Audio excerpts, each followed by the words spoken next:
Hi. Hi guys. Okay, so welcome everyone. Thank you for joining us. Today we want to talk about how you can pre-select or screen or select the right candidates to interview them, like in your recruitment process. So I think that we should start, Tomasz, with like very simple question: why do you basically need to select or pre-select or screen candidates? Why just asking or interviewing everyone? It's a bad idea. So what's your idea behind that?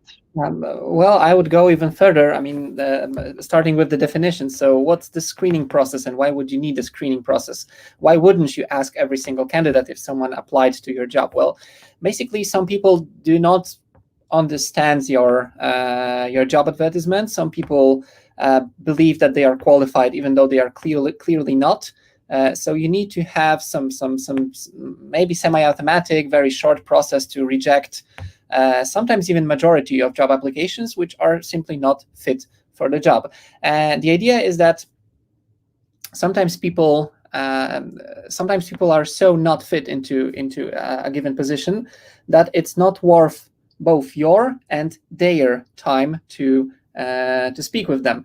Essentially, they're like, I don't know, they misread something or whatever. So you should have a process that simply rejects like I don't know, sometimes it's half, sometimes it's 10%, sometimes it's 90%. It depends on your job ad and how attractive it is and how well it was defined. And there are many factors that can contribute to the fact that too many people are applying to your job ad who are not fitting the role. But essentially, you don't want to waste your time as a recruiter, as a tech recruiter, as an HR person, but you also don't want to waste time of the candidate. And it's not only about wasting time. You are getting annoyed, you are getting stressed, you are getting nervous because you're interviewing someone who is clearly not fit for the job.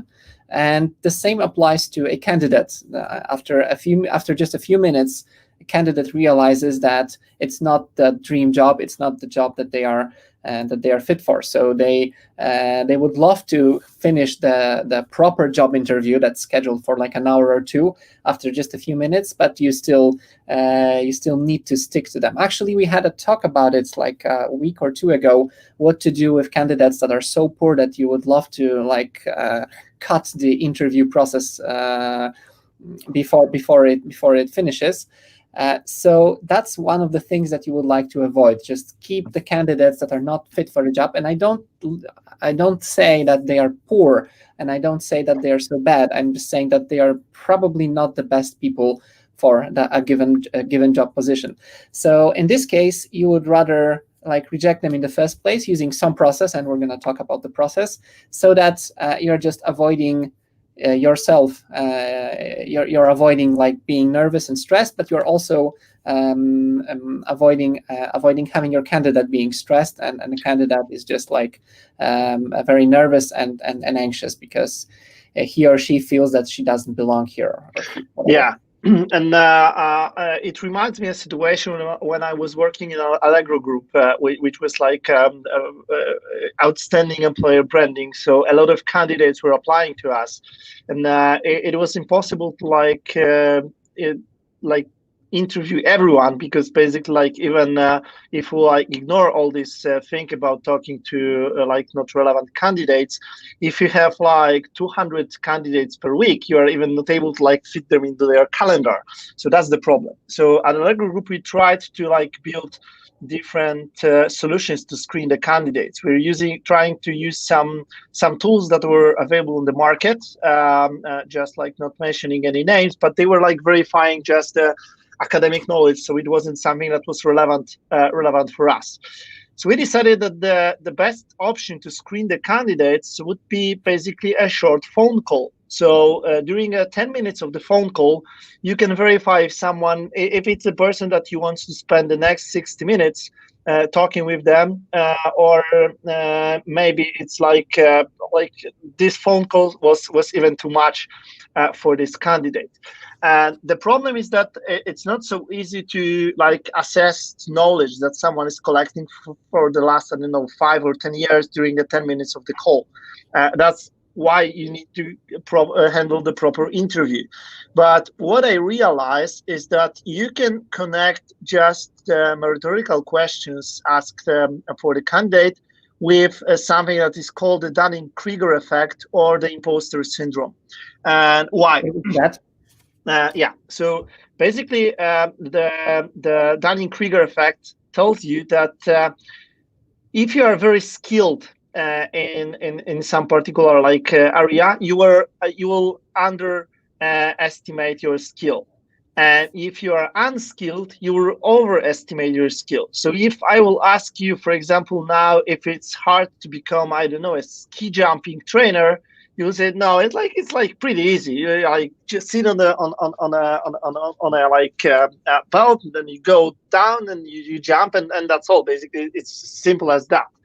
But when you are becoming expert in some area, you understand how many things are there inside this area that you have no idea that they existed. And that's something that simple asking someone, okay, so Tomasz, if you could assess your knowledge on the scale from 1 to 10, when 1 is like totally amateur and 10 is like world expert, what will be your estimate? That tells nothing. If I will tell 7, you will say, okay, so that's nothing. That's not relevant to anything. But if additionally to asking someone to assess the level of the knowledge, for example, what I was doing, I was saying, okay, so what's your self-assessment of your Java knowledge? Let's say on the scale from 1 to 10, when 1 is like complete junior and 10 is a world-class expert. And someone was saying 7.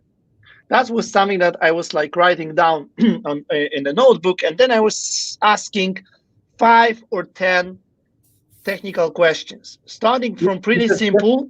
Because just to be clear, the number 7 itself is meaningless, right? It's just a reference point here. It's right? Totally, it's meaningless. But then I was like asking 5 or 10 technical questions, starting from very simple one, finishing at the very complex one. So for example, for Java, I was asking some very general information about programming, very general information about the Java, but I was finishing on some very complex stuff, like garbage collection, like some race conditions, like distributed systems or problems with caching, etc.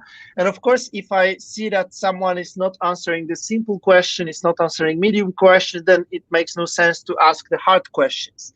But if the person went through this whole state and answered most of the questions, then you have 2 things. First thing is that you know what was the self-assessment of this person, and the second one, you know how this person answered technical questions. And then the 7 is not meaningless anymore, because if I ask someone to assess the knowledge and this person said 8 or 9 and answer all of the questions, then I know this person is pretty good, but this person is not an expert, because this person thinks that already knows almost everything. So it's on the 3rd level of the Dunning-Krieger scale, or for example, there was this scale of acquiring knowledge, or the competency model that was some brothers. Do you know the name, Tomek? How it was? It's this one where you know that you don't know something, and you don't know that you don't know something. I don't know the names, but yeah, we will look it up and post it later on. Yeah. So for example, then I know that it's a person that knows a lot, but still is not aware of many different areas. But if the same person that answers all of your questions and assess the knowledge on 4, then you know that it's basically an expert. It's the person that knows a lot, but still knows that there is a lot of things that he or she is not aware of. Because if you ask me about my knowledge about garbage collectors, I will set probably something around 4. I'm still able to run or execute the performance tuning of a garbage collector. But if you will collect my knowledge, for example, to Alexei Shipilev or Kirk Pepperdine, I'm nothing. I'm then like very basically stupid. garbage, right? Yeah, I'm just a garbage. And that's the difference. And the same applies to simple questions. When you have someone who answers like very simple questions, but assessed only the simple question and assess the knowledge on the level 9, then you know that it's a person that basically even have no idea what he or she should learn, because he knows only the simple question, but thinks that it's already like 9. I'm an expert, and I'm you answer just 3 questions out of 10. So how do you call yourself expert? Yeah, I haven't got any idea that even the garbage collection exists in Java or something like this. So what's your knowledge of, I don't know, let's say consensus algorithms? What?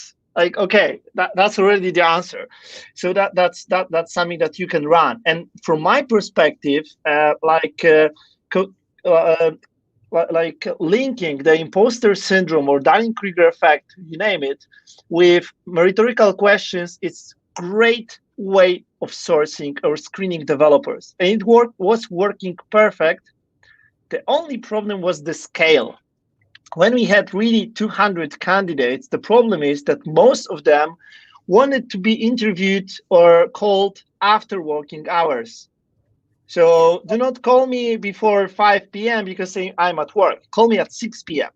Okay, but 6 p.m. it means that I'm out of work. So why should I call you? And the problem is that we had situations when on a single day, we had, for example, 15 or 20 candidates to call. And it was pretty often after like 2 or 3 months when this process was working pretty smoothly, that after 2 or 3 months, there were some candidates that were not contacted at all. So for example, recruiter agreed with the candidate that someone will call this candidate, I don't know, 7 p.m. tomorrow, and no one was calling because people say, yeah, I don't want to do that anymore. Like it's Friday, I want to spend a day with my girlfriend or something like this. So the problem was with the scale. If there's one thing that's worse than having been rejected during a recruitment process at any stage, is not being contacted at all. It's like you sent a CV and no one really like even send you a message saying like, no, we rejected you at the very beginning and no one's going to call you. That's okay. But if no one ever contacts you at all, that is pretty terrible. And that's a really bad sign from your brand perspective. So yes, please do something, just an automated mail, whatever, to contact a developer. All right, I have something to add regarding the phone and the moment, but please move on and then I'll jump in. So I basically finished. So I said that this process is great, and if I will have like 5 candidates per month or something like this, I would rely on the phone interview. It's working great. It allows me to like verify the candidate, link it with the axis, or where the candidate is on the axis of the knowledge from the junior to the expert. So it's great. But if I need to call 1 candidate per day, it's pretty annoying, to be honest. So Tomasz, like, continue. Yeah, a few things that I thought about. So first of all, do you think, technically, from the technical perspective, do you think phone, as in the traditional mobile phone, it's still the right thing to use, or would you rather go with Zoom or Google Meet or whatever, just so that you can see the person? Because I personally, it's not about like that I enjoy watching, looking at other people. It's just like the face expression, the body language, or whatever. They're really important to me. So you are right. The problem. Yeah, the problem with like something that is more than a phone call means that you need to prepare a little bit. So you need to sit somewhere, turn the computer on, like prepare or something like this. And a phone call is like pretty easy. Like you can sit in the toilet literally and like pick up the phone and no one bothers you. And with the Zoom is the problem. And what I realized even when we were like interviewing some people for DevSkiller, it was not so unique that the people were saying, hey, I have some problem with my camera, so I can't turn it on. So I was sitting with camera running, you were sitting with the camera running, and candidates were not, because I have some issue, I have something. So like I prefer the old school phone, because the level of entering is much lower, basically. Okay, but also the sound quality is a little bit suboptimal. I hope you agree. It is, but still, for just the screening, I think it's enough. So one thing that you could technically do regarding scheduling the time, I came across a situation a few times in my life that a recruiter just called me. I mean, it was the middle of the day. I was working. I was in a deep work, whatever. And the recruiter just calls me and asks me for 15 minutes or 20 because that's where he or she got a time gap. And this is pretty terrible because, as I already mentioned, I was doing some work and I'm still working for another company. So I'd rather not spend time recruiting myself unofficially with a different company. I'm being interrupted. I wasn't prepared. So suddenly someone jumps in and asks me about reversing a binary tree, or what are the new things in C# framework 8.0 or whatever. So did you ever come across a situation where such a phone screening just wasn't scheduled at all, and someone just pops in and you are totally unaware? I remember situations where I was traveling or commuting, whatever, and I almost never it almost never went well for me because I wasn't expecting that.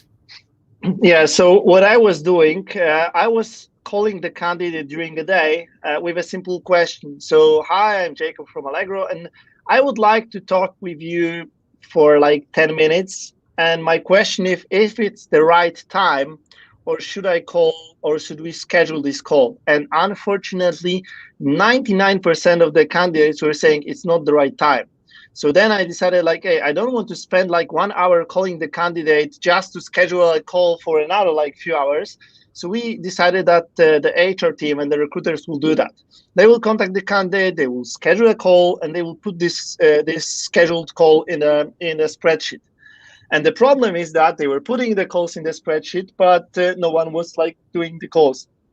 In fact, and the something that we come out then was hey, if everyone wants to be called during the weekend or after working hours, the best option would be to be able to do it with the automates. So have some automate that will ask all those questions, ask the candidate about the notice period, about the salary expectations, and then connecting the imposter syndrome with the answers, with the salary expectations, we can say, okay, that's the candidate we want to continue, because the salary expectations is relevant to the knowledge, and it's relevant to the knowledge of the self-assessment. And that's what we were doing. And then to be honest, that's how DevSkiller was born, because I was so frustrated with the current process that we decided hey, let's automate it with the tool that can do the same. And that's what we did with DevSkiller. And to be honest, if I would be asked today, what's the best option to screen candidates, I would first ask about the volume. If you have 5 candidates or 3 candidates, and automating it with any tool, maybe except Google Forms, it's a bad idea. And I'm selling that even if I'm making money on selling the tool. But if you have pretty high scale of the candidates, and the amount of candidates is at least few candidates per day, then automating it makes sense. And with this one, you are getting more. And so you can use the automated tools, but also, and I'm curious, what's your opinion that Tomasz, a lot of people are doing screening with homeworks. So they are sending the candidate some task to do, and then they're asking the candidate to take the task. And after 2 weeks, because that's the usual, you get around 2 weeks, so 14 days to complete the task. After those 2 weeks, you have the feedback, and very good feedback, very detailed feedback about the candidate. So I have my opinion here, but I'm curious to listen. What do you think about that? I'm taking a very short step back because I would like to mention a small tool that can help all of you, and it's not our product. It's, I believe, what it's called, Calendly or something, which basically allows a candidate to schedule a meeting in your calendar without even your interaction. So you're just like anonymously publishing your availability, and then a candidate can squeeze himself or herself into your calendar without your participation. So that's like the first step of automation, if that's all you can afford, just like 10-minute slots. But coming back to your question, so the tool is Calendly. Coming back to your question about homework, that's controversial. So I'm going to start with that. That's actually controversial because for many reasons. First of all, you are assuming that a candidate has time to make a homework. And there is kind of such assumption in our industry that you are doing something after work between outside 9 to 5.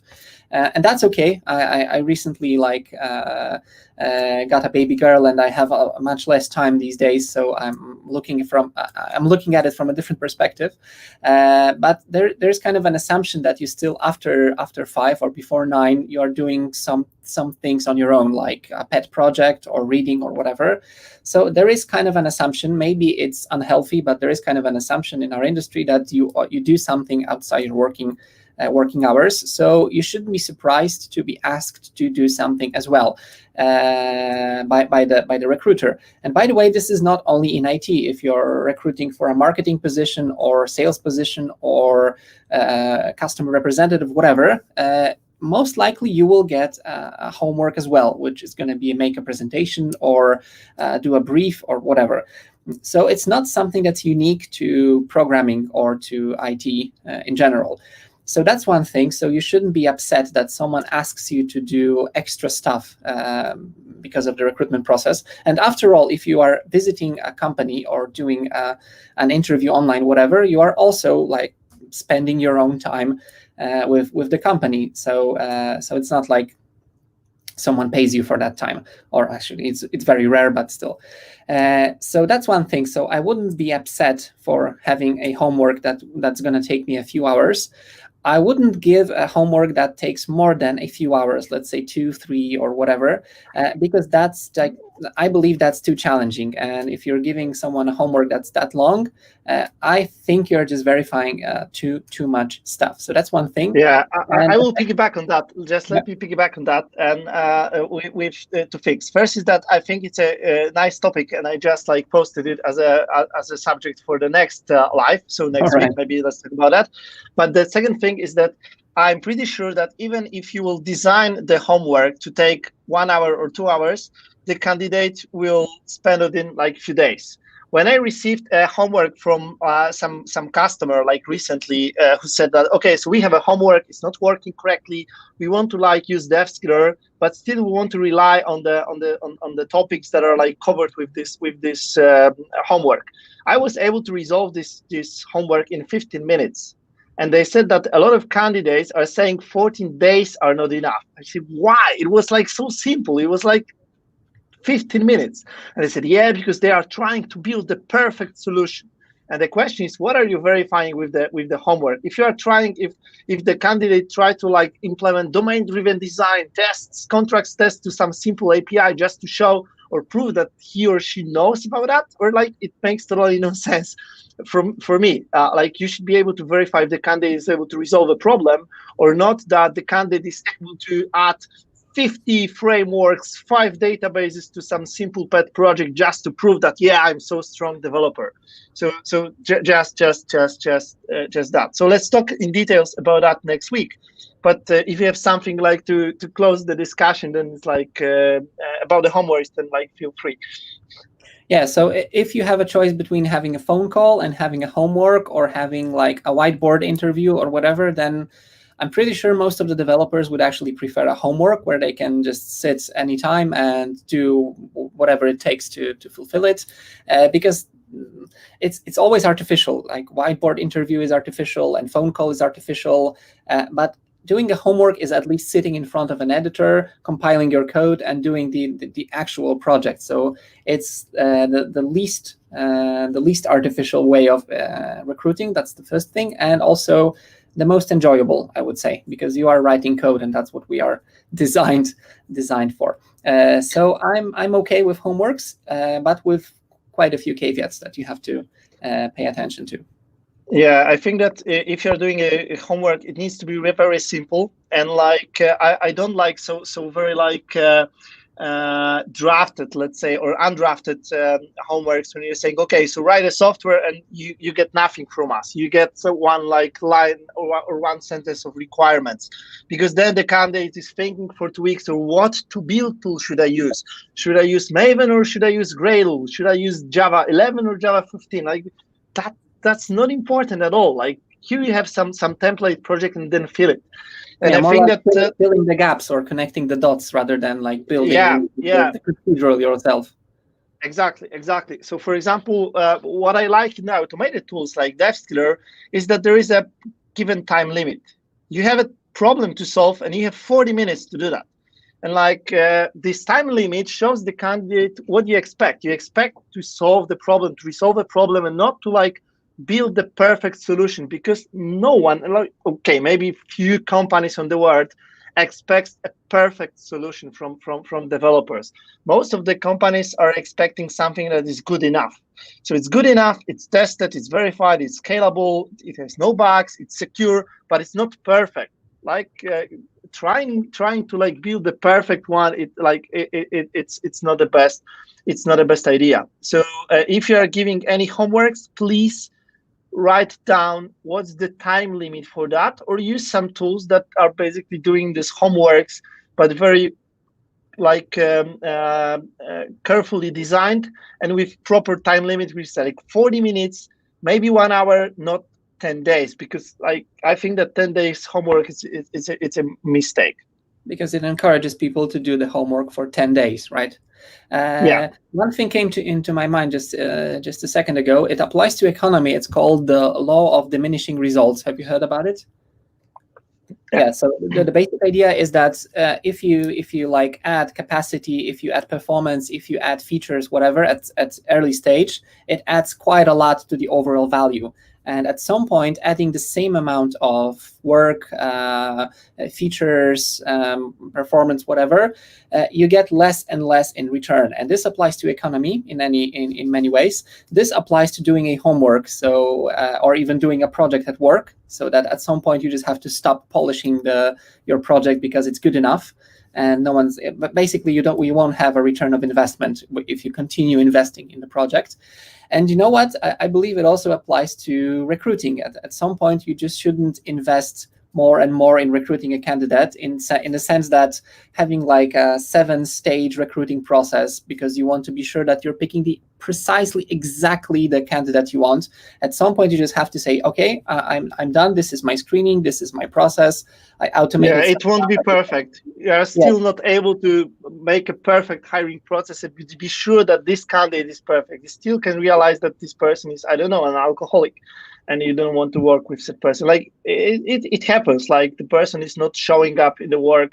It's like taking the days off all the time. It's like there is no contact. Like I had it in my previous company, so it's not the perfect situation, and you cannot tell it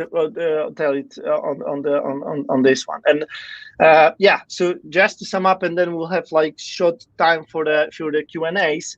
So the first thing is that in my first opinion, and I think that Tomasz will agree with me, like having some way of screening or filtering candidates is a must, because you don't want to interview everyone because it's just a waste of time, and you are like you are focused on recruiting, not on doing the real job. So why do you are like hiring people just to be able to hire more? Like it makes no sense. So you need to have some kind of filtering. And like phone calls or I don't know, Zoom calls scheduled with the candidates using Calendly is pretty good solution if you linked it. And always remember, this linking with the imposter syndrome or Dunning-Krieger effect is pretty important. It's not like it's good to do that. It's something that you should do, because just answers to the questions aren't enough. And that's working great in the low scale. In the high scale, you should automate it. Even if you will automate it with like, the homeworks isn't like automated, because still you need to like manually review all the stuff. And if the person is spending like 5 hours or 8 hours of doing the homework, it would be good to like provide a good feedback for this person. But otherwise, automating with the tools like DevSkiller or some other like things, but they are automated, or your own like projects relying on your Jenkins or something, it's a must. We're So developers, we like automating stuff, right? Yeah, because we don't want to do repeatable stuff, because it makes no sense. If it's repeatable, it means it can be automated. So that's great. But there is also, Tomek, a question on YouTube, I think. So can you give any tips to recruiters how they should find the right candidates from the mass? So what do you suggest if you are not a technical person? How then you are able to filter the candidates? Oh, let me think about this one. So there are some things that I actually don't enjoy that much, or actually I discourage, but still valuable. So just screening a CV for particular acronyms, so 3-letter acronyms, TLAs, like which technologies the candidate knows. Because sometimes, well, if you're not technical, that's the last resort, right? You want to know that the candidate has knowledge in particular technologies that you are looking for. So your developers gave you a list of acronyms, like I know .NET, or you're supposed to know .NET, you're supposed to know ASM for assembly, whatever. And you're just going through a CV and making sure that the candidate actually fits, which means your CV, like it or not, has to kind of fit this automated process or semi-automated process. I generally discourage having a CV which just lists technologies that you worked on, because it says nothing about a candidate. I saw way too many CVs, and that's maybe a topic for another live. I have seen too many CVs where it was basically saying between 2018 and between 2020, name of the company, and a list of 20 acronyms, which are technologies that the candidate worked on, with no context. And what was the project, what was the role, what they achieved, why were they doing it, and so on and so forth. However, it's still valuable to include these key technologies, because that's what a recruiter looks for, which is sad, but still, well, it's kind of SEO on the CV level, right? It's like, yeah, I remember one of our friends who just hacked the ADS system, so the automated CV verification, and he put the list of the skills under the keyword "I don't know" or "I haven't worked with," and there was broad list of the skills, and they were all saying, "Oh, big data, something." So they invited him for the interview. Of course, the interview went pretty well, because he was skilled developer, but he was asking, but in which company you've been working on big data? I wasn't working big data. But in your resume, okay, if you read it, no, it's just a tag of skills in our ATS system. He said, okay, so if you can look at my resume, and that was technologies I'm not aware of, and there was a list. So yeah, I hate CVs as well, but you can do that. And on our blog, you can Google for how to screen Java developer, C# developer, and then we are talking about those acronyms. For example, in Java, there are a lot of acronyms that are aliases, like JPA is alias to Java Performance API, is acronym for Hibernate, it's acronym for OpenJPA, etc. Yeah, so there is a list how to screen the CV for looking for a given technology, because it's tricky. It's not as easy as you can think. Any other hints to recruiters how to choose the candidate? No, but I just realized that indeed we have these articles, and they are very valuable, because they say things that are actually quite interesting. Like if a candidate says he or she used, I don't know, Java 8, then this means that the candidate is pretty recent in the Java ecosystem. But if it's Java 7 or Java, God forbid, 4, then it means that the candidate was working on some really legacy system. So that's something a recruiter has no idea to know. Well, the recruiter knows what is Java and what is .NET, and can probably distinguish between Java and Hopefully, JavaScript. Hopefully, yeah. It's not common. But still looking for such materials, and luckily we have some of these. Looking through such materials can actually help you to dive a little bit deeper of how to distinguish valuable from garbage technologies or whatever. So that's one thing. I don't think I have much more for recruiters. So. Yeah, I think still that if you want to verify or filter the candidates correctly, you need to either use some kind of a tool like DevSkiller to do it automatically, or ask some technical person, maybe technical friend, maybe look for some freelancers that can help you, because otherwise it's hard to do that without the technical knowledge. So please read the posts on our blog, how to screen that technology, because they are, as Tomek mentioned, very valuable.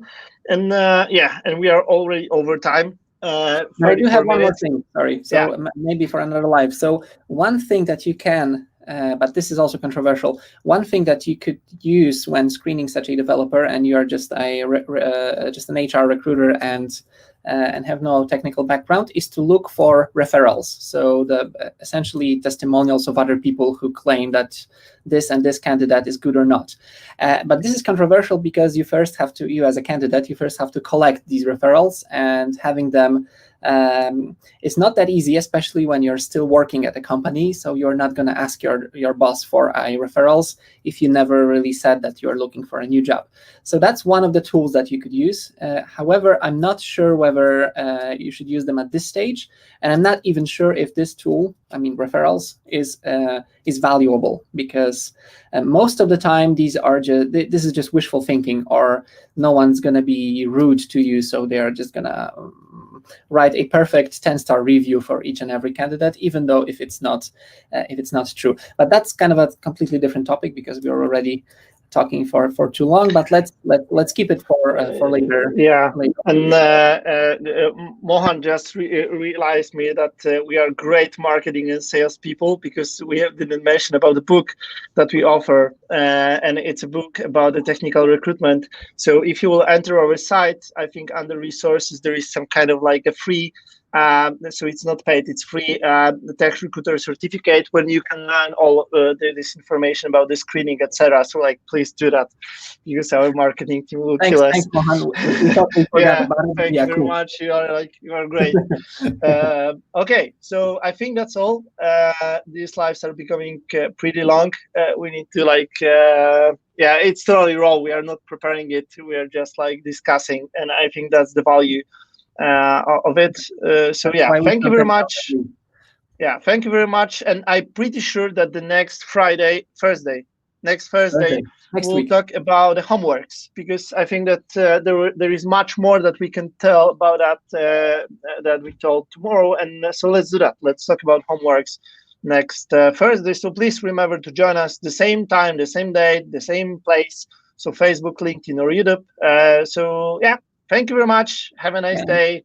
One last thing, if you have an example of particularly good or particularly bad homework, just send it to us. Not the literal homework, but just what your experience, and then we can discuss it with some concrete examples. So thanks so much, and let's talk about homeworks next week. Bye. Bye-bye.